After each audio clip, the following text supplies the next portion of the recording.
Yo, what is going on, guys? So today's video we have something a little different, and shout out to someone in the live stream. They suggested it in chat of like top 10 champs that we really probably aren't going to be seeing as 7 stars. Great idea, because I've given this a lot of thought. It's actually a big deciding factor when I take my 6 stars to rank 5. You know, I think, you know, are these champions going to be available as 7 stars? And I don't think so. I mean, maybe for some special cases, like for example, Absorbing Man. He's a 2023 champion. Although I think of him as an absurdly strong character, he was released in 2023, and maybe all 2023 champions will become 7 stars. I don't know. I have no idea. So maybe. Honestly, I think that's a possibility. So that's why there'll be 0 2023 champions on this list. And not too many 2022 champions either, because again, I feel like that could also kind of be similar, where a lot of the 2022 champs become 7 stars too, but maybe not because they're so powerful. I don't know. I think it's definitely a lot more likely to see 2023 champs as 7 stars. However, but yeah, well, let's get back to 7 stars. And also another reason why I thought this was a really good time to make this video is because when I'm recording this, Kabam tweeted this like 20, 30, 35 minutes ago. 35 minutes ago, they tweeted this when I'm recording this video. And so who will be in the Titan pool? The Titan pool is a very big deal. We have a lot of questions about that. Right now, we just have the 7-star basic pool, and I think it's 36 champions or something like that in there.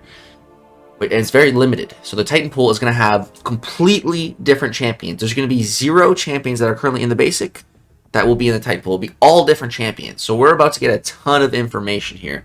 And the only way to get Titan shards right now is duping your current 7-star champions from the basic. So I don't have any dupes, as you guys can see right here, 0 dupes. So I have 0 of those Titan shards. But yeah, this week, who will be in the Titan pool? Come find out on the Kabam live stream on Friday, June the 2nd at 9 a.m. Pacific time.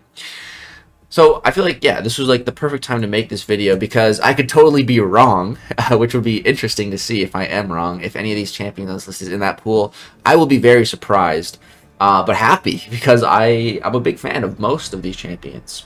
I'm a really big fan of most of these champions. So yeah, let's go ahead and get into the list, starting with the number 10 spot, and that is a Mystic champion by the name of Magik. So Magik is currently limited to the 5-star variety. Now, Kabam released a profile picture for Magik a little while ago. I think it was like last month or something. This one right here. When I saw that, I thought maybe that's like a sign, a hint, a tease, some foreshadowing of 6-star Magik is going to be making an appearance. And maybe, honestly, I think if we're going to see 6-star Magik, it would be in the next 6-star featured, which is like, I don't know, like 80 days away or something. Maybe we'll see her then. But again, that's for a 6-star Magik. This video we're talking about 7 stars. So if Magik isn't even a 6-star yet, there ain't no way we're going to see her as a 7-star for a very, very long time. But again, I'd love to be wrong on any of these. If a 7-star Magik is in that Titan pool, I'll lose my mind. Oh, dude, that'd be so epic. I would be so stoked for that. But highly doubt it. Highly doubt it. So I hope I'm wrong, honestly, genuinely. I usually don't hope that I'm wrong, but on this one, I'd love to be wrong. Because I love Magik. She's just such a great character. I really want her to come out at least as a 6-star. I would take her to rank 5 as a 6-star. Probably right away. She'd be my next rank 5 6-star. Only behind Absorbing Man. So yeah, Magik, would love to see her come out as a 7-star. This one's pretty simple, pretty self-explanatory though. That's the number 10 spot. Moving on to the number 9 spot, you can probably guess who it's going to be, since this one was Magik. The next one is a Science Champ. There's your hint. And of course, Quake. So Magik and Quake, you know, very, very unlikely to see them as 7 stars. I'd say Magik is definitely a lot more likely. Whereas Quake, you know, Quake could have been number 1 on this list, but again, like, she's not even a 6-star, so I don't even want to put her that high, because it should be obvious. You know, these ones should be obvious that we're not... Like, Quake, I would bet like my entire life savings that we're not going to be seeing a 7-star Quake. Like that's how confident I am. Like every single penny I have in the bank, I would bet it that we're not going to see a 7-star Quake. There's just no way. I really don't think we're even going to see a 6-star Quake anytime soon, and let alone a 7-star Quake. I do not see it happening. Quake is one of the most broken characters in the entire game, and also one of the most boring characters in the entire game. You just sit there, hold one side of the screen, evade and dex, and that's it. And it just, for a while I did learn Quake, and I got fairly good at her, and it was fun. Like, it's always fun learning something new, but after a while, like, it's just so boring and tedious, and especially like long fights. Like, there's some people that would do like Labyrinth and Abyss level fights like with Quake, and like that just sounds like torture. Like, no thank you, man, no thank you. There's just no way we see 7-star Quake. And honestly, personally, I don't want to see 7-star Quake. I don't want to see 6-star Quake. I know there's a lot of people that love Quake out there, but I don't. I think she's bad for the game overall, and yeah, I really don't want to see her anymore. Really don't want to see her anymore. There's so many cool new champions with all kinds of abilities. Those are champions I want to see as 7 stars, not Quake. So yeah, I'm pretty confident in this one. Really don't think we're going to see her as a 7-star. This one should be pretty obvious. I'm pretty sure everyone guessed this one. Aside from this one and like the #1 spot, I'm pretty sure everyone just knows, you know, we're not going to see these champs as 7 stars. Now, all right, now we're going to start to get into some more picks that you might not be initially anticipating. So the next champion is in the Cosmic class. And so, yeah, this champion I just do not see coming as a 7-star, and that is, whoops, Cosmic Ghost Rider. So why don't I think we'll see Cosmic Ghost Rider? There's a couple of reasons. First of all, Cosmic Ghost Rider is just absurdly powerful. Like, mine's only rank 3, and a rank 3 Cosmic Ghost Rider, like, he can keep up with rank 4s and rank 5s. Like, his damage is so good, he can contend with multiple ranks above him. That's insane. That is absolutely insane. And the main thing holding my Cosmic Ghost Rider back, and just Cosmic Ghost Rider in general, is his rank. So basically, you know, a rank 3 Cosmic Ghost Rider, one of the best reasons to rank him up is you get more combat power rate with going up in the ranks. And this is true for 1 stars to 6 stars. The higher the rank, the more combat power rate. So you know, when you're hitting the opponent, you get a little bit more power. And with Cosmic Ghost Rider and his rotations, that's really meaningful to him. Very, very meaningful. And the whole crazy thing with 7 stars is they're not limited by that. A rank 1 7-star has identical combative power rate as a rank 5 6-star, like the normal max amount. So a rank 1 7-star Cosmic Ghost Rider would have full combative power gain rate plus stat focus, making you just get more special damage. Like, oh my god, dude, 7-star CGR would just be busted. He'd be so bust. He would be such an incredible 7-star to get if he was one. If he's in the Titan pool, he'll be like my #1 most wanted option. He would be just so freaking powerful as a 7-star. And that's just why I put him on the list. I really don't see Kabam releasing that. I really don't. He's just that good. So yeah, I just cannot see this guy coming as a 7-star. I'm sure that makes Slayer sad. And again, I'd love to be proven wrong on this one, but just do not see it happening for those reasons. But he'd be insane. That's the #8 spot, Cosmic Ghost Rider. Let's go move to the #7, and we're jumping back into the Science class. And so we have our very first 2022 champion on the list, and that is Scorpion.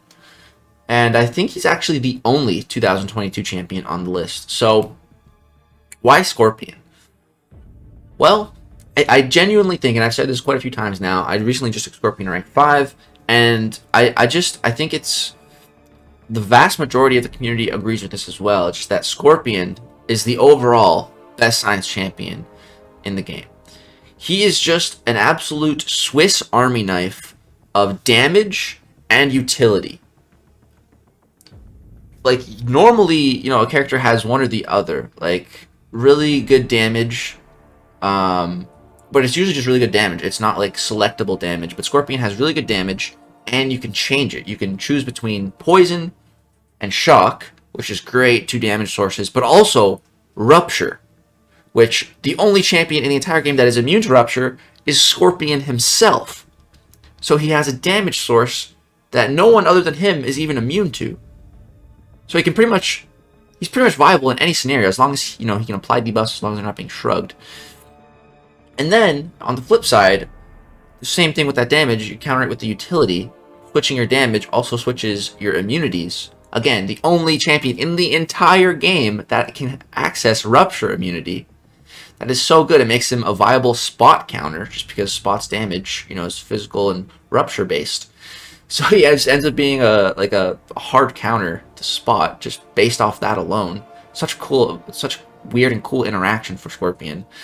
And yeah, the damage, the utility, outside of just the immunities, he has so much other utility as well. He's got access to a powerful Petrify that can actually siphon heal himself with the Awaken ability. He has a very powerful evade safety mechanic when you're playing him.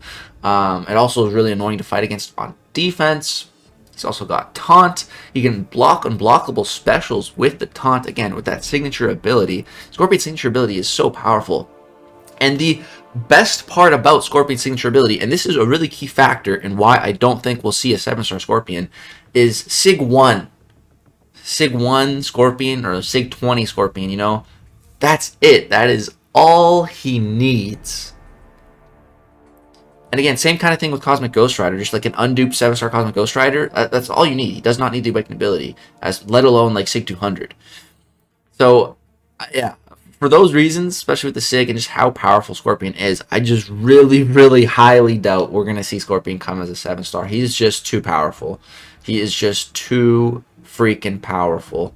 Yeah, I just cannot see it, man. I cannot see it. Like, you just get a 7-star Scorpion just out the box. It's going to be one of the most powerful champions on your entire roster.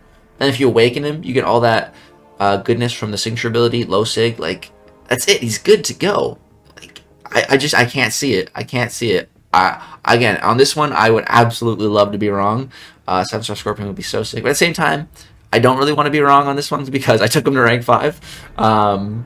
Again, that's a key factor in all my rank 5s. I just really don't think we're going to see them as 7 stars. But Scorpion's the one the most out of my rank 5s. I just don't see it. I don't see it. Like, Hulkling and Gallon, pretty unlikely as well. But it could happen. You know, could happen. But Scorpion, I just don't see it, man. I just don't see it. He's just the best science champ, and I don't see it. That's the number 7 spot. All right, moving on to the number 6 spot. Let's go ahead, jump over to the mutant class, and we have Archangel.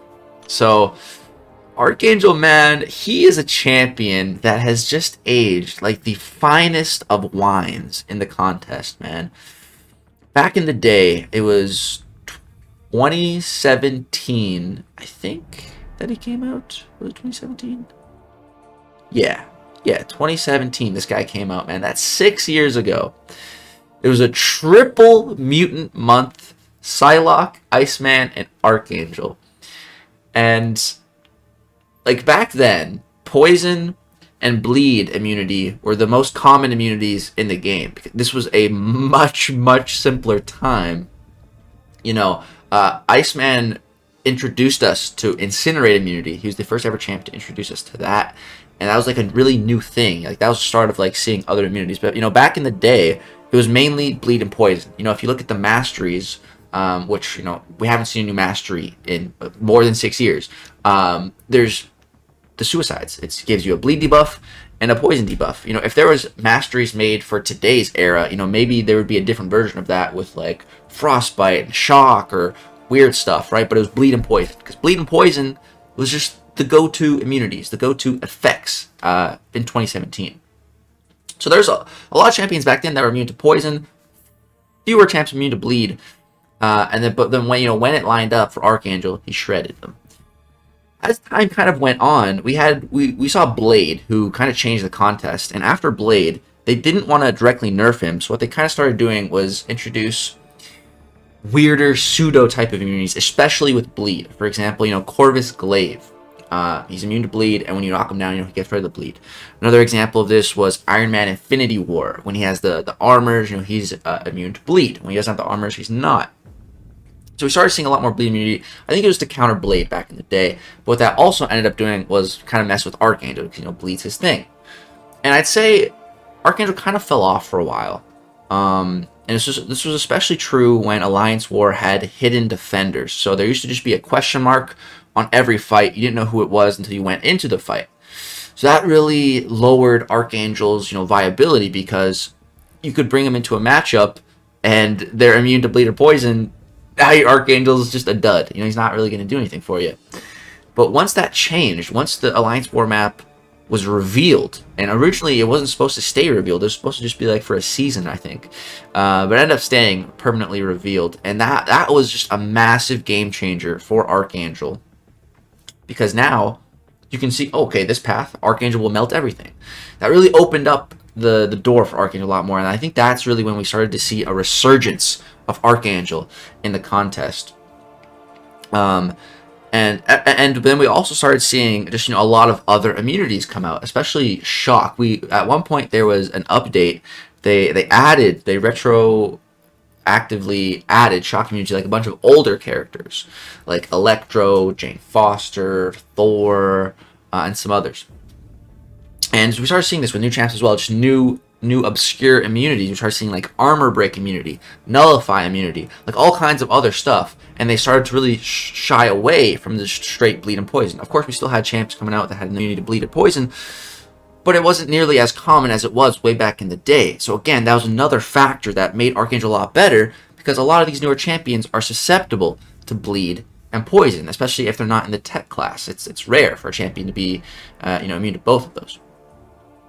I think that really helped Archangel a lot as well. And I also remember, like, at Comic-Con, there was like, you get in a line, you do a boss fight, and like two of the most prominent champions for those types of matchups were Hyperion and Archangel. Just two champions. If the RNG hits, like, you're gonna get one of the fastest times. And Archangel's always been just this crazy new champ, but again, as long as the matchup allows for it.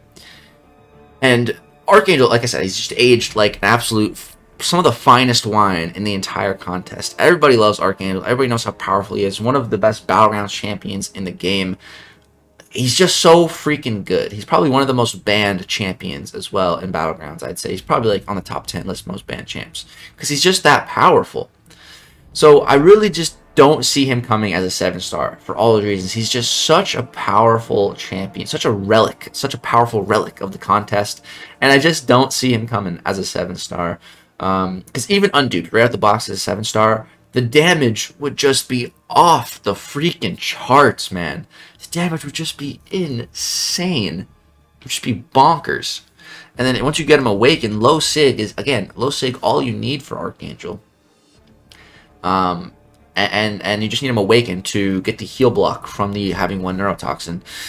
So yeah, Archangel, man, the number 6 champ in the game, I just really don't see coming as a 7-star. He's far too powerful. Far too powerful, man. Just one of the fastest nukes in the entire game.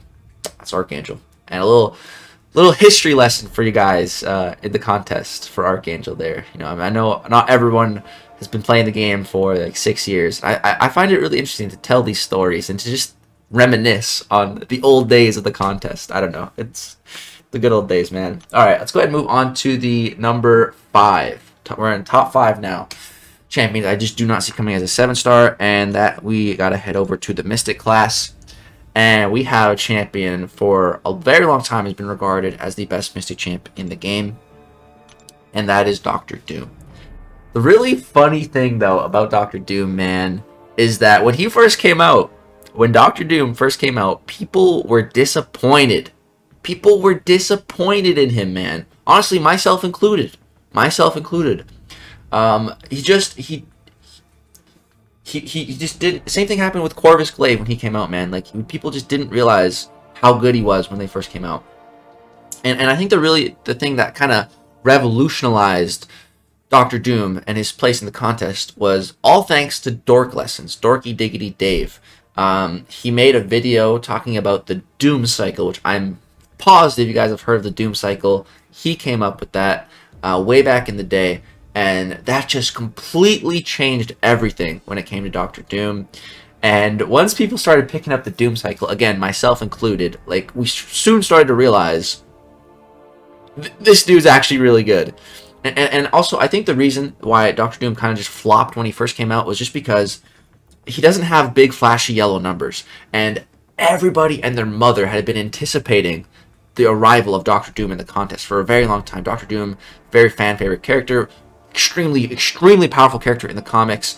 And, you know, people just wanted to see big yellow numbers. Big yellow number syndrome. It's still a problem today. And he didn't have that. He didn't have those big yellow numbers. So people kind of just didn't realize right away. But again, the Doom cycle, once that came out, just changed everything, changed the game. And Dr. Doom quickly became regarded as the best Mystic Champ overall. And then Abyss really propelled Dr. Doom as well, because the Doom cycle is so insane in Abyss. But also the most tedious thing ever, because this was a time before the Special 3 skip button. So yeah, I probably played about, within the first week of Abyss, probably sat through like 8 hours of Doom gameplay.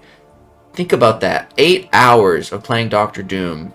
Think about how many Special 3s I sat through and watched. It was a lot, and this was a 5-star Doom in Abyss. Oh, it was painful to look back on now. The skip button is incredible, and a very good thing for Dr. Doom as well. But yeah, man, Dr. Doom, literally right out the box, unduped. This dude is top 3 Mystic Champion in the game. No contest. No contest. Just unduped right at the gate. No contest. Top 3 Mystic Champ, easily. So I just really do not see this guy coming as a 7-star, especially with the stat focus. Dr. Doom, when he came out, he introduced some of the best base stats in the entire game for very obscure things. Like block penetration 550, critical resistance 1185, like armor rating as well. I don't think a lot of champions have a high armor rating. Just like these crazy base stats that make him so insane on defense. That critical resistance, you just barely crit when you fight him. And if he hits your block, the penetration. Like, imagine that on a 7-star. It would, oh my god. It would be insane. It'd be too much. It would be wild. And again, Dr. Doom does not need to be awakened at all. All his awakened ability gives him is some cheese. Kind of spam heavies on certain characters in the corner, which is nice. That definitely is nice. And prestige. Dr. Doom is a prestige god. So that's really all the signature ability is about. He does not need it. So a 7-star Doom, whew, it would just be too much, man. It would just be too much. And again, coming back to the combative power rate, that was a big thing with 6 stars. There's actually kind of a problem with Dr. Doom, because a rank 3 6-star Doom, I think, struggled a little bit to do the Doom cycle. Like, it was just like less than a millimeter of power gain away from getting to that Special 3, because he's lacking the combative power rate that a rank 5 5-star had full access to. So a 7-star Doom would not have to suffer that problem, and, well, it would be nuts. That would be insane, dude. 7-star Doom. So yeah, that's number 5.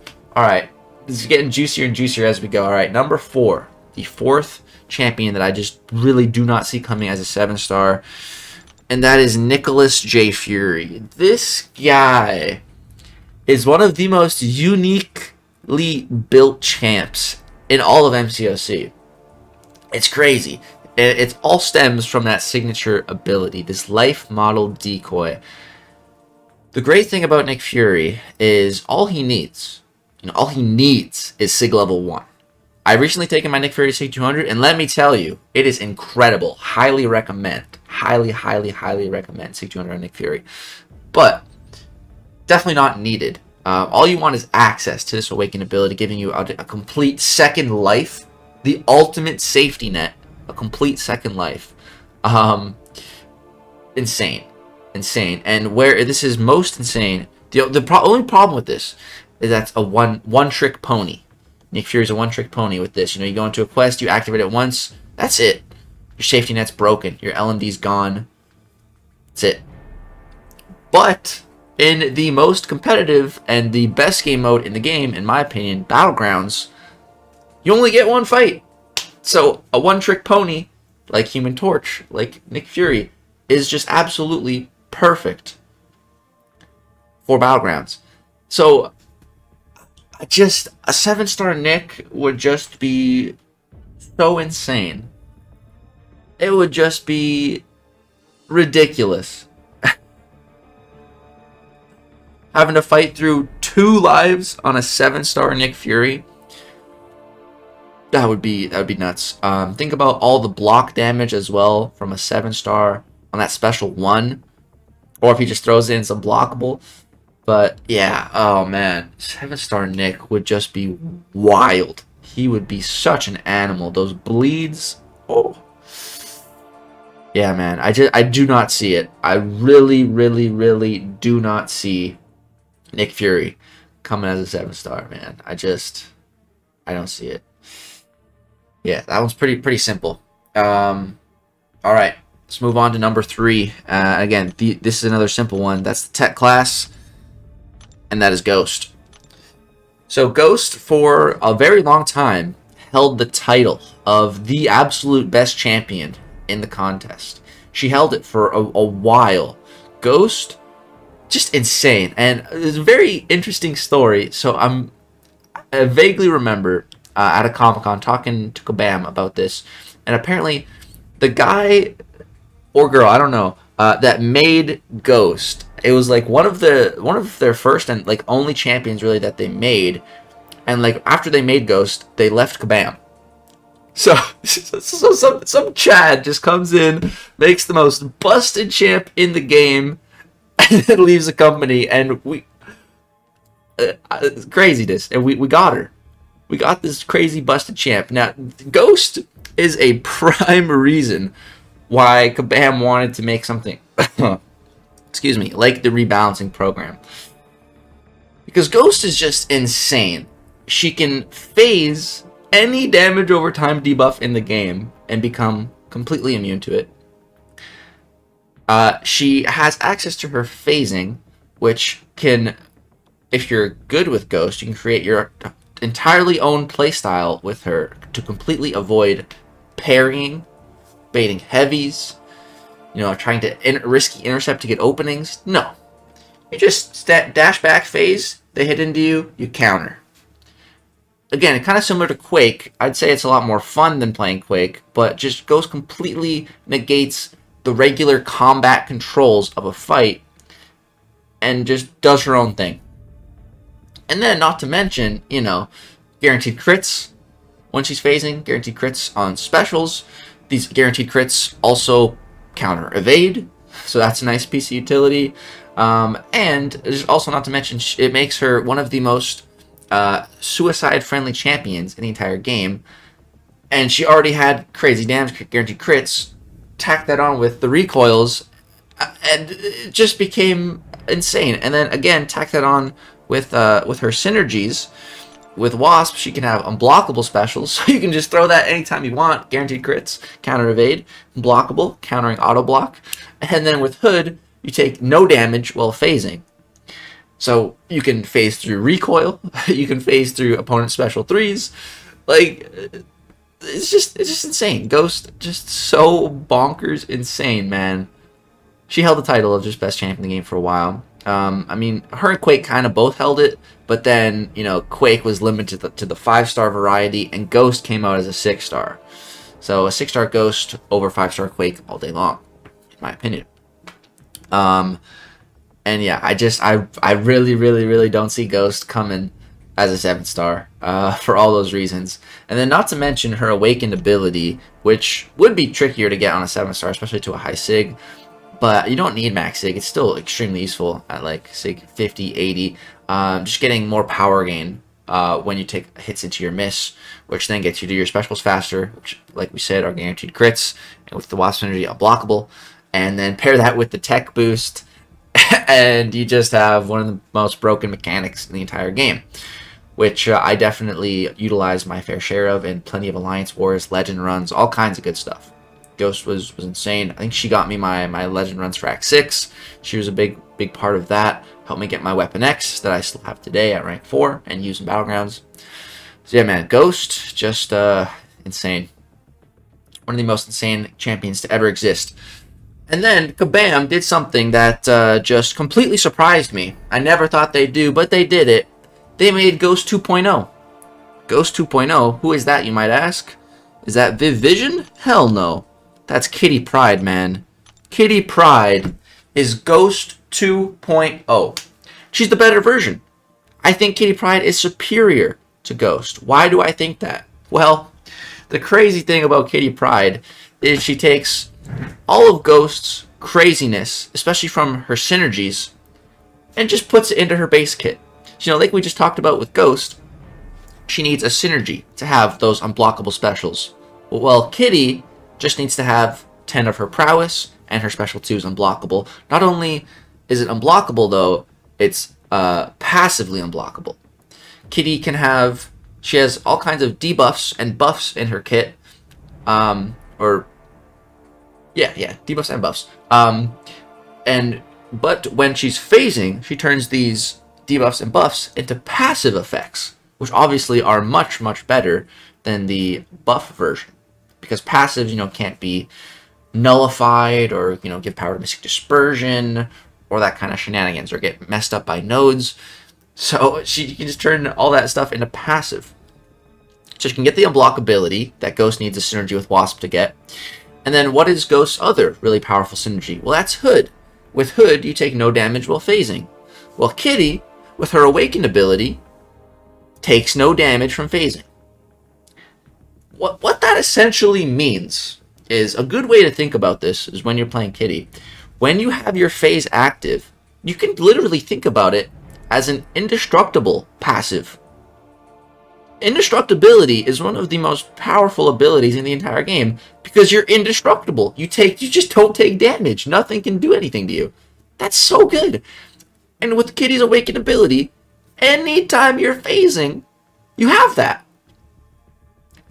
And then with Ghost, you know, to counter Ghost, you just gotta, you know, cancel out her miss mechanic, you know? Bring in someone that, you know, can't miss. Easy counter. Well, you try to do that with Kitty, and again, with the Awaken ability, you're going to take no damage while they're hitting you while you're phasing. So it doesn't matter if you get hit, because you're taking no damage.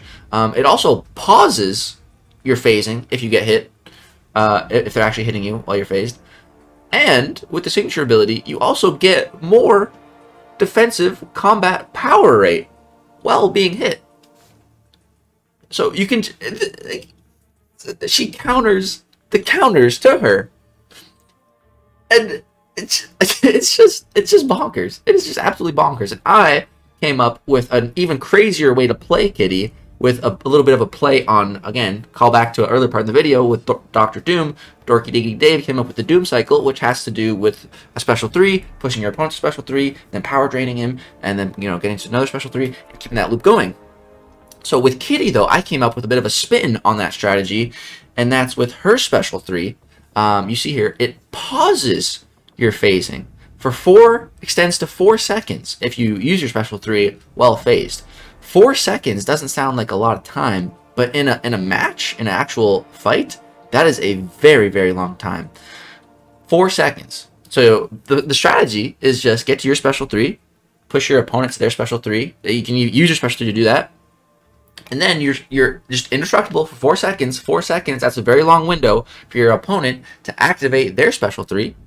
And then if they hit you with their special 3 while you're phased, the signature ability triggers. You get, I say 250% defensive combative power rate from that special 3. Special 3s already give you a lot of power anyways. Plus this, boom, now you're at 2 bars of power. Without power back boosts. This is without power back boosts. And then they hit into you, hit into your miss, hit into your phase. They actually take damage for hitting your phase. if they actually miss, if they actually do miss, if they're not a miss counter. So they're dealing damage to themselves by trying to hit into you.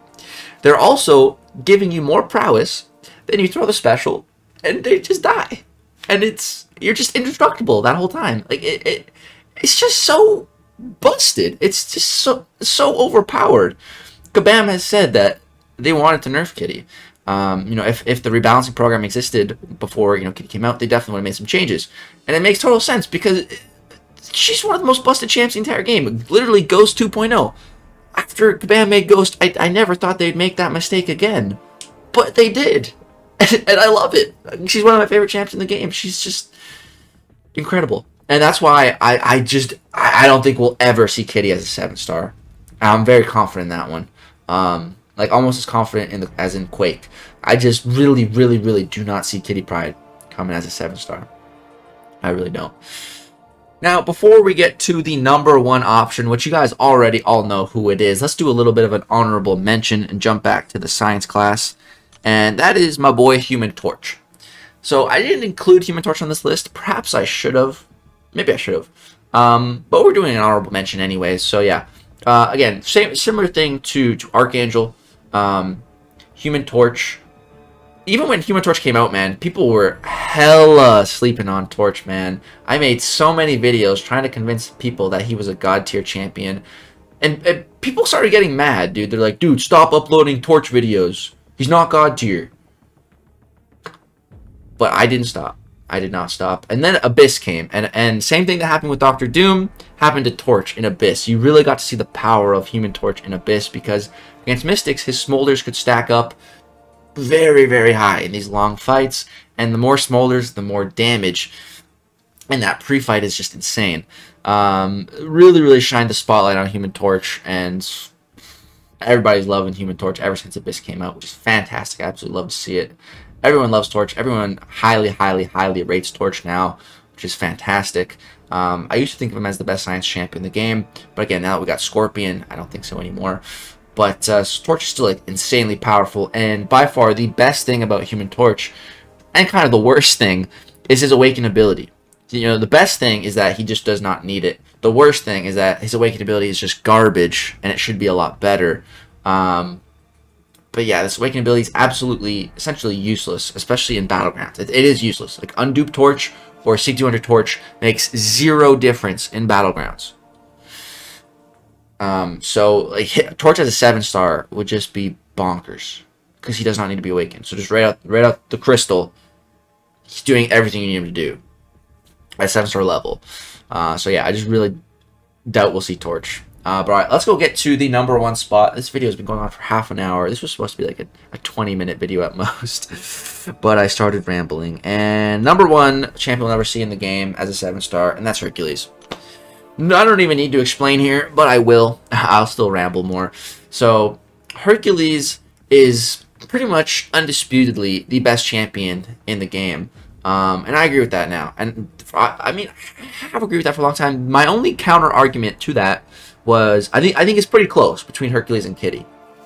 And the thing I will say is that if you have Kitty Pryde, again, we didn't even talk about her synergies, but if you have Kitty Pryde with the Tiger synergy, she can just become unblockable anytime she's phasing.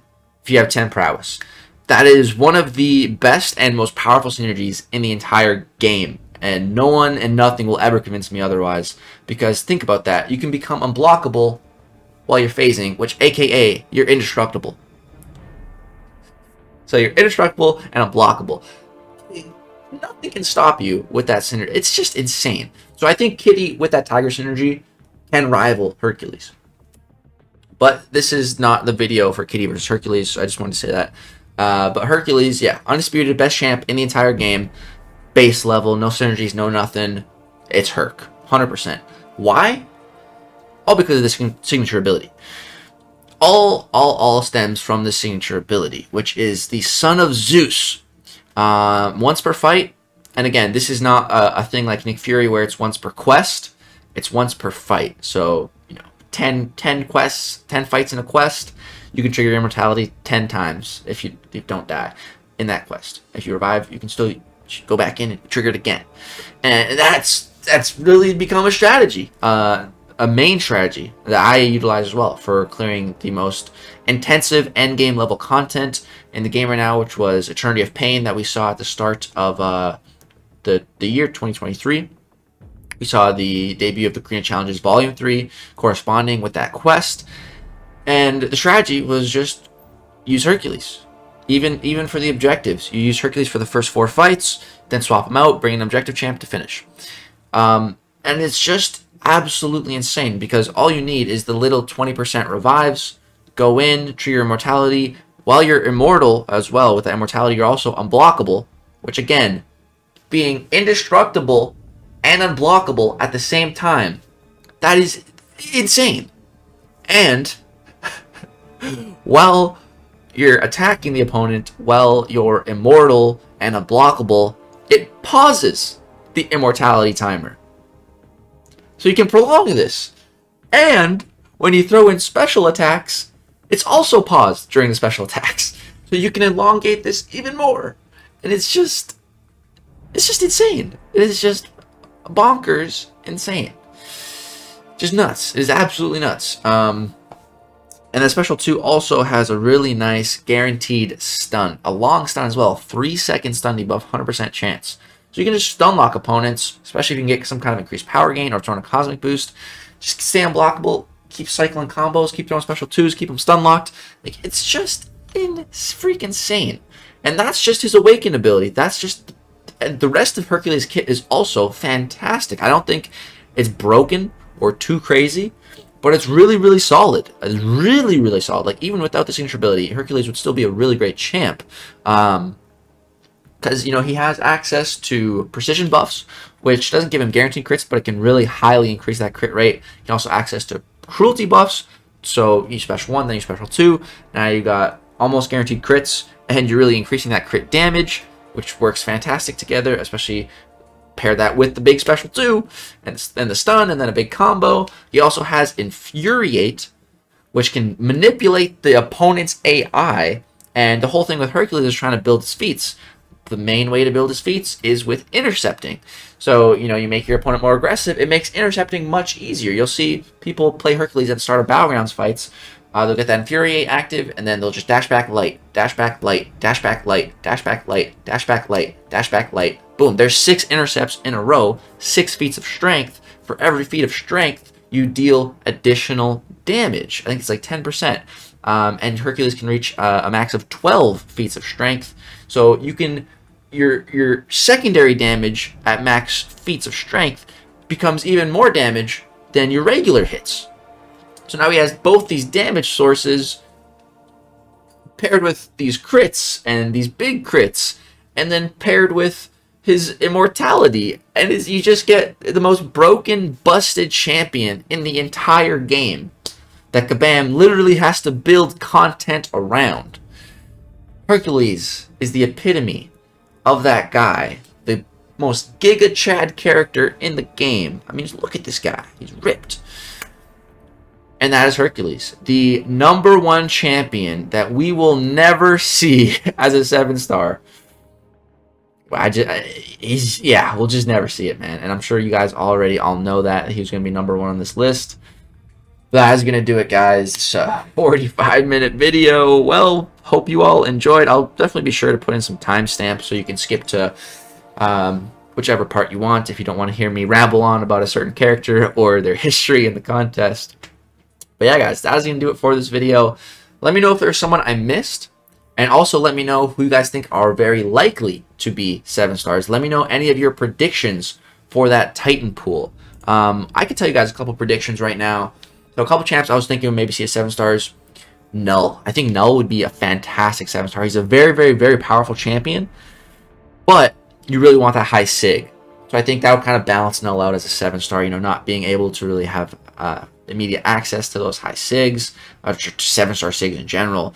So I think Null. That's my pick for a really cool 7-star I'd love to see in the Titan pool. And I think that is relatively possible. So if you guys have any of those champions that you think we're going to see in the Titan pool, please let me know. Very curious. And let me know if you agree or disagree with my list. Thank you guys so much for watching. I hope you enjoyed even the rambling. That's going to do it. Thank you so much for watching. Peace.